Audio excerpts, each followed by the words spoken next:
گنڈاپور صاحب کو بھی پتہ ہے کہ کوئی پالیسی شفٹ نہیں ہو رہا تحریک انصاف کی طرف، عمران خان صاحب کی طرف، گنڈاپور صاحب سے استفادہ حاصل کیا جائے گا، لیکن عمران خان صاحب کی طرف آج کی تاریخ میں کوئی پالیسی شفٹ نہیں ہے. وہ آج بھی اسی جگہ پر کھڑے ہیں.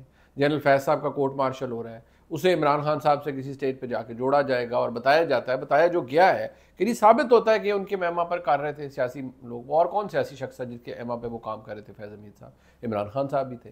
تو عمران خان صاحب کو اسے جوڑا جائے گا، ان کی اہلیہ اندر، عمران خان صاحب اندر، اور ہم دو ہمشیرہ میں اندر. حسان نیازی ویسے ہی فوجی تحویل میں ہے، جو انہوں نے حرکت کی تھی اس کے بعد ابھی تک وہ ادھر ہی ہے.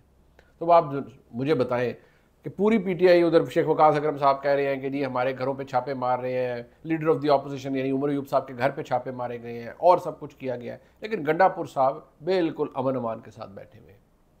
اب آنے خواجہ آصف صاحب پر. وہ خواجہ آصف صاحب کہتے ہیں کہ جی گنڈاپور صاحب کی جو بات ہے وہ سافٹ ویئر اپڈیٹ سے آگے چلی گئی ہے. علی امین گنڈاپور کی کہانی کا اسکرپٹ پہلے سے طے شدہ تھا، یعنی ان کا آنا اور پھر واپس کے پی جانا سارا، کیونکہ وہ جو طلسماتی طریقے سے غائب ہوئے نا، وہ ایسے تھوڑی غائب ہوئے. وہ تو سب کو پتا تھا وہ کیا معاملات ہیں. ابھی بھی کوئی ان پہ اعتبار کرنے کو تیار نہیں ہے. لیکن بڑا دلچسپ کام ہو رہا ہے.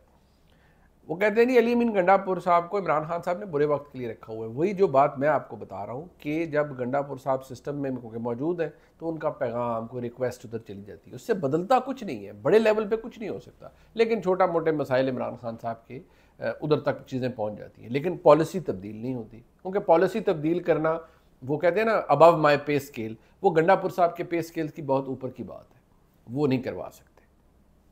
پی ٹی آئی پوری رابطہ کرنے کی کوشش کرتی ہے اور رابطوں میں ہوتی ہے، لیکن کوئی دال گال نہیں پاتی تحریک انصاف کی. پیغام جاتا ہے، اس پیغام کا کوئی مثبت جواب نہیں آ پاتا. اب آپ اس چیز کو دیکھیں کہ وہی یہ جو ابھی میٹنگ آج ہوئی ہے جس میں بیٹھے ہوئے تھے محسن نقوی صاحب، علی امین گنڈاپور صاحب اور فیصل کریم کنڈی صاحب. آپ اگر کچھ یاد کریں کہ کچھ دن پہلے جب جرگے پر فائرنگ ہوئی تو عمران خان صاحب نے جیل سے پیغام جاری کیا کہ یہ علی امین گنڈاپور کی مرضی سے نہیں ہوئی، صوبائی حکومت کی، یہ آئی جی اور وفاقی حکومت نے کروائی ہے. لیکن جب کل پولیس جرگے کے خلاف پولیس نے کارروائی کی تو کے پی حکومت نے کہا جی کہ نہیں، یہ ہم نے کارروائی کی ہے، صوبائی حکومت نے کارروائی کی ہے. اور سارے حیران رہ گئے، ارے یہ تو عمران خان نے جو کہا تھا یہ تو بالکل اس کے الٹ ہے.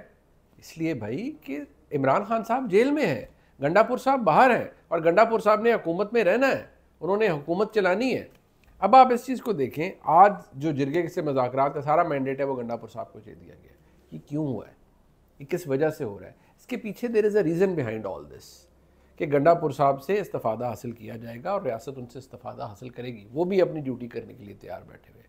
باقی یہ جو ٹھوٹا، کبھی چڑھائی، کبھی ہم یہ کریں گے، کبھی ہم وہ کریں گے، ہم یہ اٹھا کے پھینک دیں گے، ہم فلانا کر دیں گے، یہ کر دیں گے، بس ٹھیک ہے، وہ کرتے ہیں بیان بازی.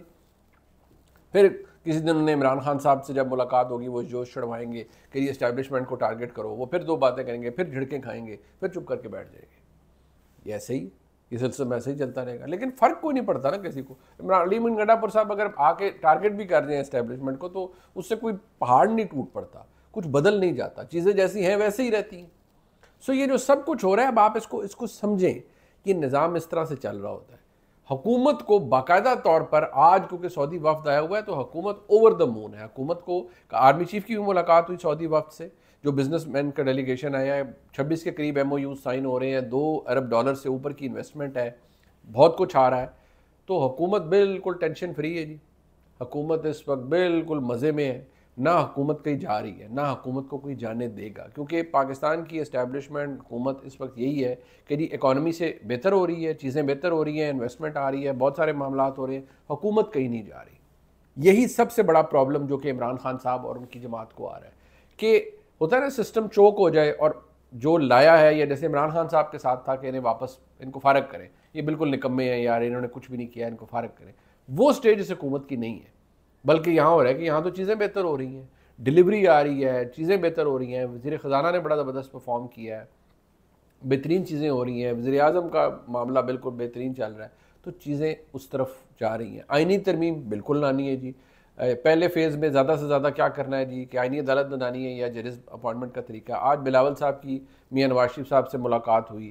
سو چیزیں یہ اس طرف لے کے جا رہے ہیں، لیکن جو نہیں ہو رہا وہ تحریک انصاف کے اوپر کوئی پابندی کوئی لگتی ہوئی نظر نہیں آ رہی. خیبر پختونخوا میں حکومت فی الحال پی ٹی آئی کی لگتی نظر آ رہی ہے، کیونکہ بے شک اگر لڑائی بڑھ بھی جائے تو دیکھا جائے گا کہ کیا خیبر پختونخوا حکومت یہی رہے تو زیادہ فائدہ ہے یا اگر گورنر رول لگ جائے تو زیادہ نقصان ہے. تو میرا نہیں خیال گورنر رول وغیرہ وہاں پر کوئی ایسی چیز لگنے جا رہی ہے, یہی سسٹم ایسے ہی چل رہا ہے. لیکن جو چیز ہے وہ کیا جی کہ فیلڈ ایجنٹ کورٹ مارشل ہو رہا ہے فیض حمید صاحب کا, اس کو جوڑ دیا جائے گا کسی اسٹیج پر عمران خان سے, اور اس کے بارے میں آئی ایس پی آر پہلے ہی پریس ریلیز دے چکا ہے کہ جی ان کے ایما پہ کر رہا ہے, تو وہ چیزیں مل جائیں گی جا کے. اگر آپ اس سارے سسٹم کو دیکھیں تو یہ نظام ایسے چل رہا ہے. آ جائیں منصور علی شاہ صاحب سب کچھ کر لیں لیکن وہ کوئی الیکشن آڈٹ نہیں کریں گے, وہ اگر کریں گے بھی تو پھر اس کا ریئیکشن آئے گا, اس پہ کوئی عمل درآمد نہیں ہوگا. چیزیں ایسی نہیں چلیں گی جیسے بہت سے لوگ پریڈکٹ کر رہے ہیں یا بہت سے لوگوں کا خیال ہے. یہ معاملہ جیسا ہے ویسے ہی چلے گا. کچھ لوگوں کی بات ہو رہی ہے کہ جو نثار علی خان صاحب آ رہے ہیں, اعظم سواتی صاحب نے یہ کہا ہے لیکن چودھری صاحب کی طرف سے ابھی تک ایسی کوئی بات نہیں ہے. شاید چودھری نثار علی خان صاحب آ بھی جائیں, ایک اچھے پڑھے لکھے اور آنریبل آدمی ہیں, بڑے عزت دار شخصیت ہیں, اگر آ جائیں تو شاید پاکستان تحریک انصاف کو فائدہ ہوگا. لیکن ابھی جس طرح کی تحریک انصاف کی سیاست ہے ابھی ان کا بہتر ٹائم آنے میں ابھی ٹائم لگے گا, ابھی فی الحال وہ نظر نہیں آ رہا. اور حالات جیسے ہیں, سسٹم جیسے چل رہا ہے, یہ ایسے ہی چلے گا. یہ ولاگ آپ نے دیکھا جی, اسے لائک سبسکرائب شیئر کیجیے گا. دیکھنے کا بہت شکریہ. انشاءاللہ پھر ملاقات ہوتی ہے. خدا حافظ.